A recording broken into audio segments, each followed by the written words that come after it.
Welcome to the SLP Stress Management Podcast, your place to manage stress, reduce the risk of burnout, and find more balance in and out of your life as an SLP. I'm your host, Jessie Andrix, and in today's episode, we're going to take a pause and practice some deep breathing, not just to get calm, but to help you relax. We'll also take a moment to meditate together, and I'm going to share some of the small shifts and tweaks that I will be making in my work as an SLP as we start to get ready for the upcoming school year. So excited to share this with you, so let's dive right in.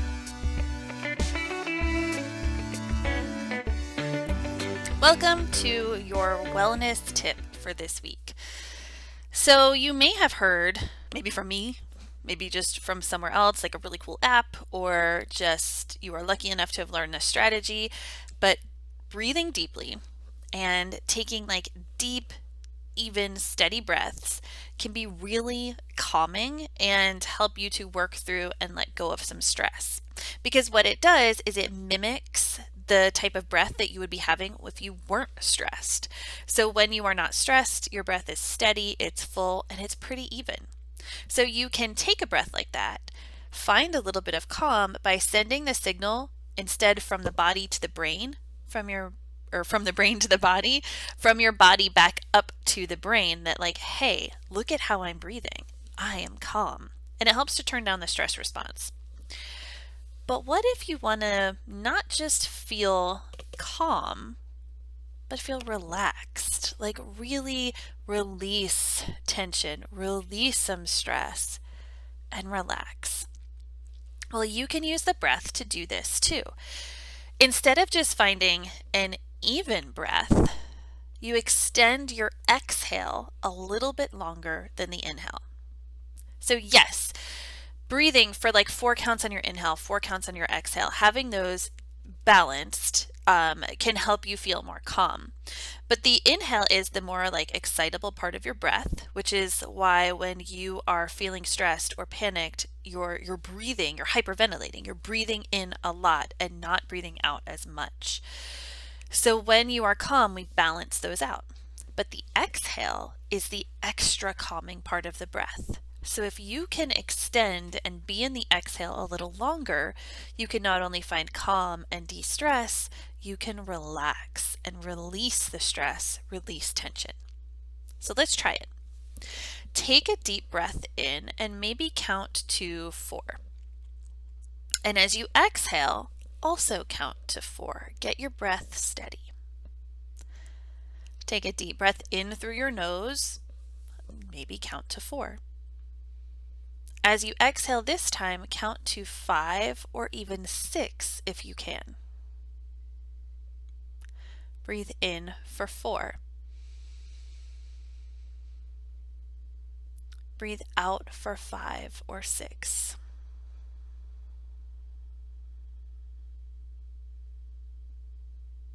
In for 4. Out for 5 or 6. And there you go. So you can take this breath like maybe 5 or 10 rounds, or set a timer for a minute, or if you wanted to take like 5 minutes if you had it and really use this as more of like a meditation, you can do that, and you can find not only calm, but a chance to relax.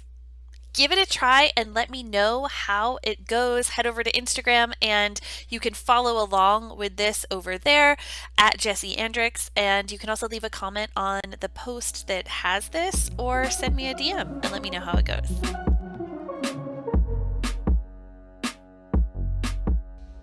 Let's take a moment to meditate. So find yourself in a comfortable seat. Maybe you're sitting cross-legged like on a floor or in a chair, or if you're in your office and your feet are on the floor, that works too. Just find your bottom, wiggle around, find it in your seat. Sit up tall. Think of lifting from the crown of your head, lifting the rib cage off the waist and the chest lifted. So not rigid, just space to breathe. Your hands can rest down on your lap. Maybe the palms face up. And then if you can, close your eyes.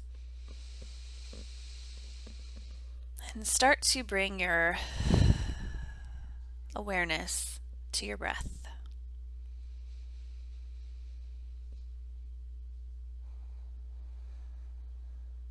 If you're able to, begin to breathe in and out through your nose.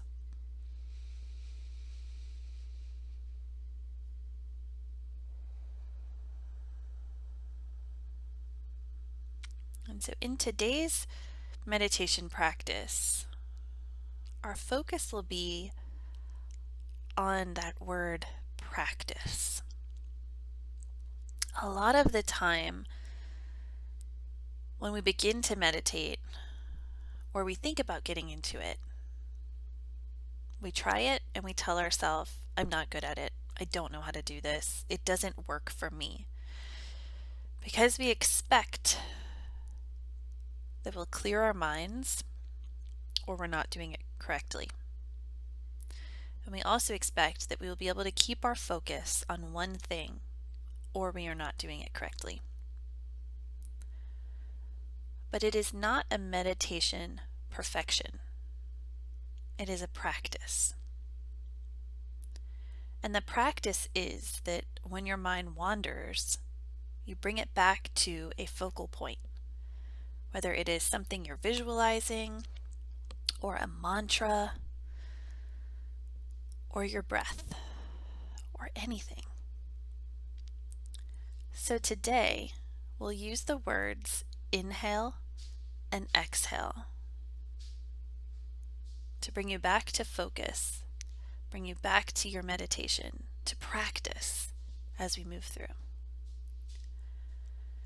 So on your next inhale, you could think that word silently to yourself. Inhale. And as you breathe out, exhale. Continue. Inhale.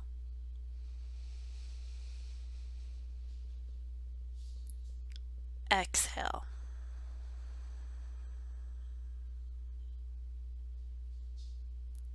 Inhale. Exhale. Continue this for a few rounds on your own, at your own pace.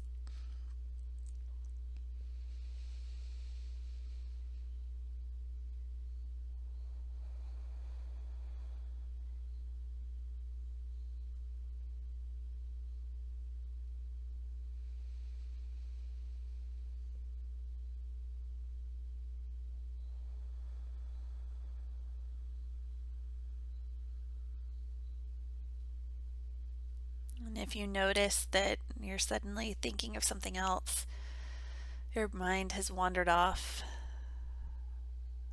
just practice coming back, even if it's over and over and over again.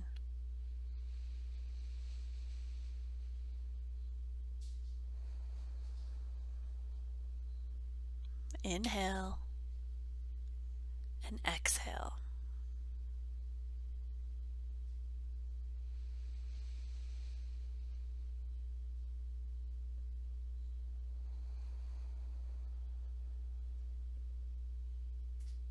Take just one more round.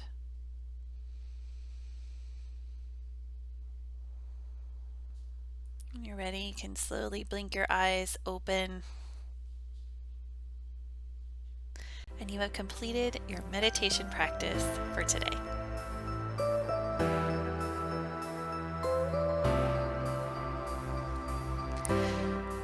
As I end one school year and really am ready to start to begin a new school year, there's one thing that I am absolutely sure of.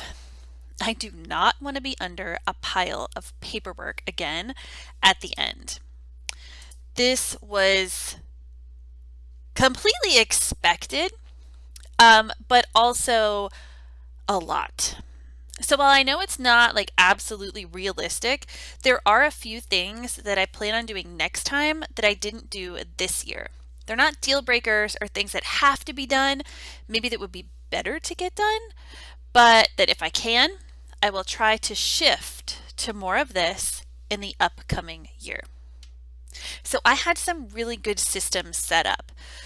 But being my first year in the schools, there was like a lot of learning to do and a lot of setup for those systems. So things got a little clogged up. So for example, I had this spreadsheet for every grade with a separate sheet for each person, and it included their goals and their service time. So I could plug in each day the material that I needed and then my note.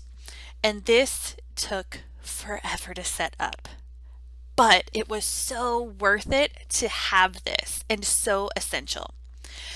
And now I know that going into this school year, it will be a lot faster because I'll already have this set up and I can just kind of copy paste and then, change the date for the school year or update the goals if I need to. Or if it's a new student, delete students that are no longer there and then add in the newer students. And so there's these little things, right? And I do want to mention kind of a little side note here.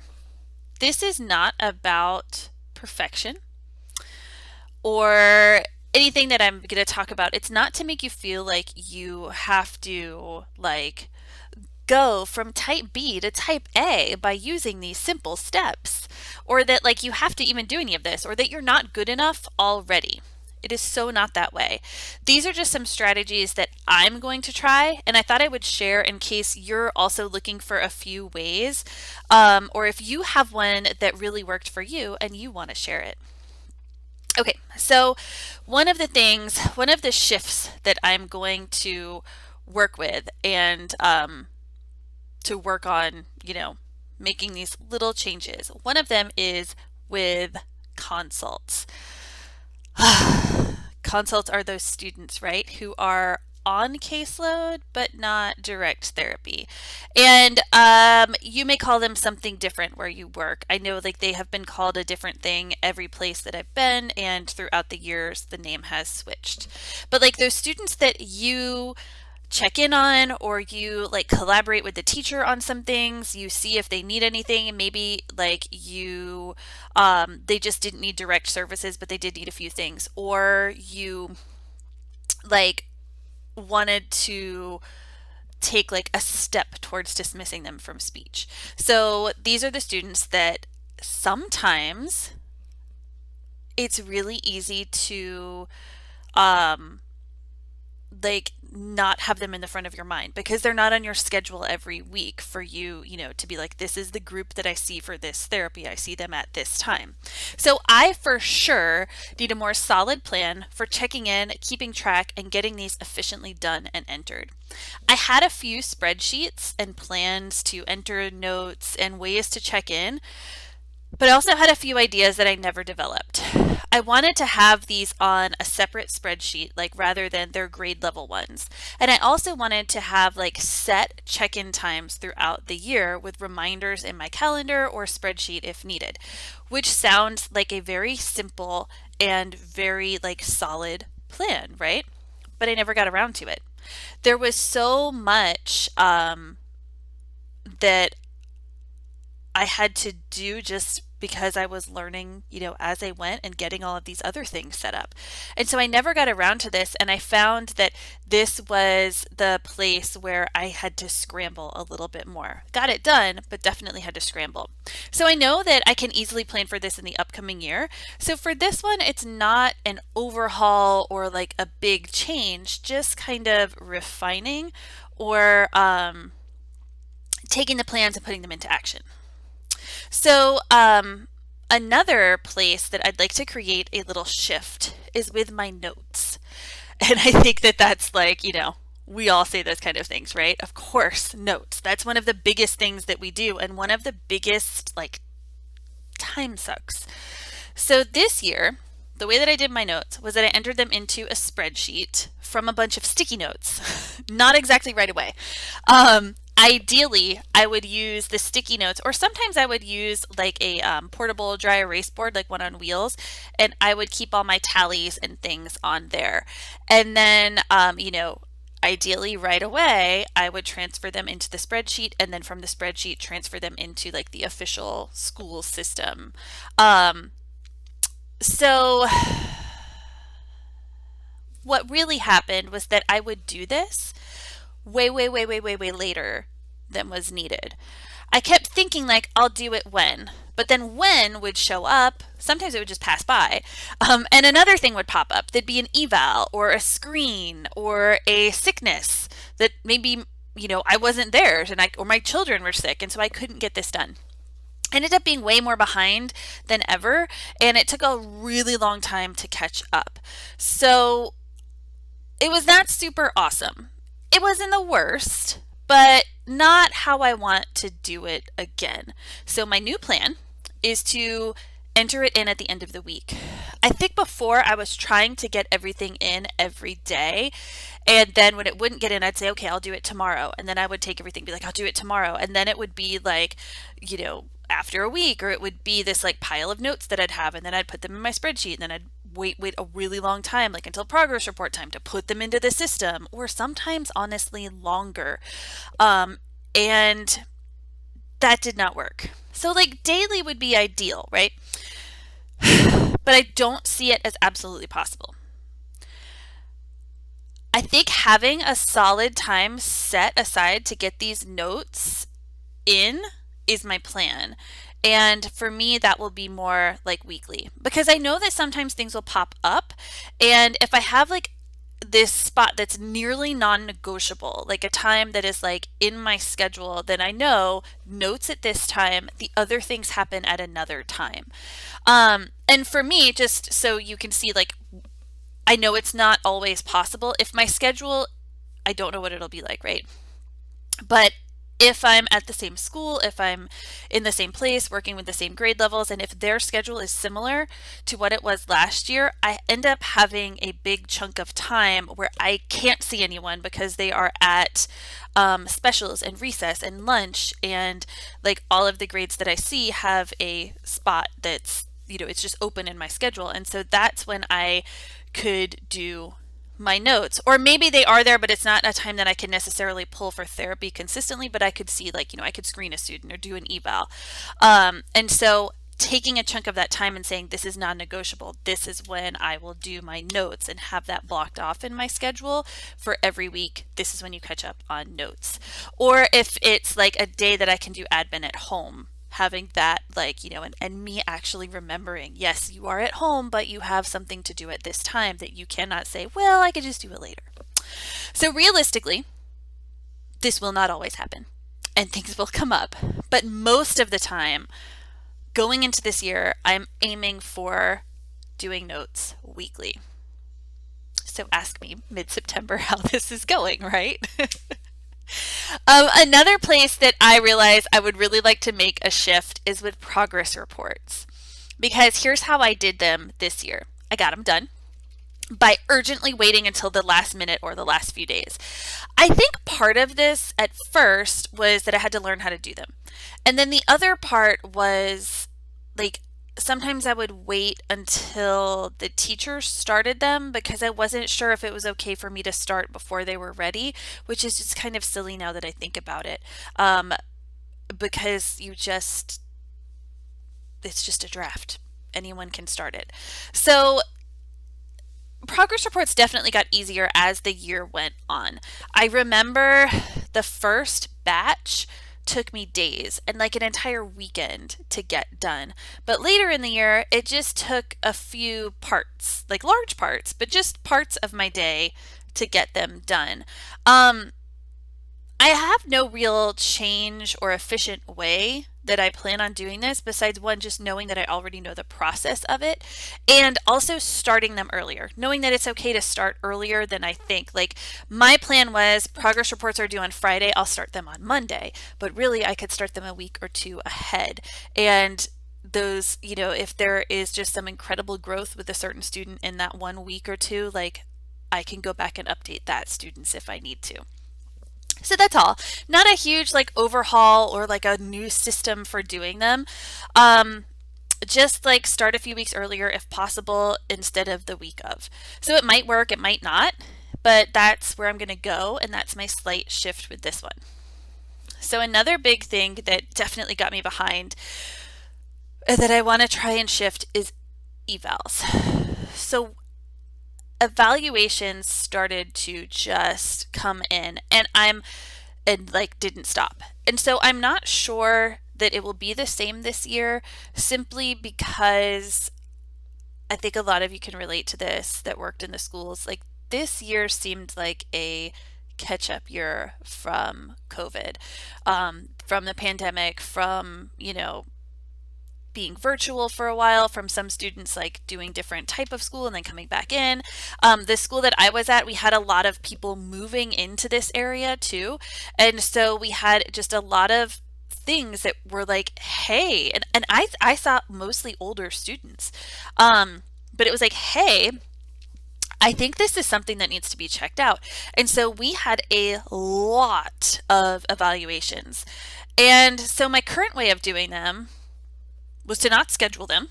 I mean, I would do them, right? But not saying like this is the time that I will be doing these. It was just kind of like, all right, I know I have my list that I have written down, and I would hang it right kind of I had like a little nook, like a wall that only I could see from my desk, and like students don't go over that way. So I would have it over there with like the list of evals that I had. And I would say like, cool, I can go grab this student now because I know that like that grade, that class is available. And I have a moment where I could maybe be doing notes, but I will go do an eval instead. And so I would do them. But then the other thing is that I wouldn't write them up right away. And then I didn't enter them into the system until the end of the year, partially because I didn't know that we could. I didn't know that that was like, in like our billing and our notes, I didn't know to enter those. So for evals, I am not a drop everything and do it now kind of person unless it's an urgent request. Then I'm all for it and it's fine. Otherwise, I kind of wait, but then I get backlogged because sometimes, you're like, well, oh, okay, cool, I could see this student next week. And then sometimes you get like 3 more evals, or suddenly there's like something that comes up. So trying to have like an eval day in my week, or like specific times that I can say like, you had an eval come in, see them at this time, like, or to see like when one comes in, where I can schedule it rather than keep it in my head. So say, okay, yes, this comes in, I'm going to see them next week at this time. And then if another comes in, I'll say, okay, I can see them at this time. I think this could be worth trying. Again, it's not anything like, oh my goodness, I have discovered this amazing thing to do. It's just putting some strategies into place. So mainly though, I plan on entering these, like doing them when they happen. Like putting them in the system when they happen, getting those notes written rather than waiting until the end or much later and being like the last one to get everything in. Hopefully that'll be more efficient and not too hard of a thing to get done. I think this one will be one that I may have to keep shifting as the year goes on. So there are definitely more, for sure, that I could create some shifts on. But this is my start and my reflection on what I learned after, a year of working in the schools and the shifts I plan to make in this upcoming year. So my plan next year is basically this: not to rush at the end to do what I could have done at the beginning. Because yes, I still had some filing that I had to do from summer services to finish up at the end of my school year. So we'll add that one to my list too. Now that I know how to file things, if you didn't listen to the previous episode, go listen to that one where you can hear about one of my biggest mistakes, which was filing. For that one, I could add that to this list here. Shift I'll make is to file when I get the paperwork done. Now that I know to do it, I can do it. So my plan overall is to use the tools I set in place before and be able to use them more efficiently with some little tweaks this year. So what is a small shift that you're going to make in this upcoming school year. Share in the comments, or send me an email, jesse@jesseandrix.com, or DM me over on Instagram @jesseandrix. And I'd love to hear what kind of small shift you could create. Not because you aren't doing enough, but just to see where it could ease up some things for you. If you want more resources to help you as you move into this new year and release some stress, subscribe below for free resources in the SLP toolbox, including meditation audios, movement videos, and some self-care tips and templates. And if you want to gain a new skill in bringing mindfulness to your speech room or your classroom for the upcoming year, make sure to sign up for the waitlist and be the first to know when my course on mindfulness in your SLP room opens for enrollment. Plus, you'll snag an exclusive discount on the enrollment. So click below, enter your email, and confirm your sign up for all the details. Thank you so much for being here. Love and light to you. Have you ever thought about bringing some concepts of mindfulness or yoga into your speech room or your clinic or your classroom, and maybe you just weren't sure what that even meant or how to do it? This has been one of my favorite things to infuse in my personal speech room, in my classroom, and when working with my students and within my own mindset. And what I found this year is that it looked very different than I ever thought and was way easier than I ever imagined. If you'd like to learn some things that I did and some of the background behind these and how you can infuse them into your speech room or clinic or classroom, then make sure to get on the waitlist for mindfulness in your speech room. It's a brand new course that I will be launching that will teach you exactly these things and help you get started infusing these into your room. Click on the link below to sign up for the waitlist, and while you're waiting, you'll also get access to free resources and tools to help you bring in more mindfulness and yoga and stress management in your life and day. Click on that link below, sign up, and join in that waitlist to be the first to know when enrollment opens.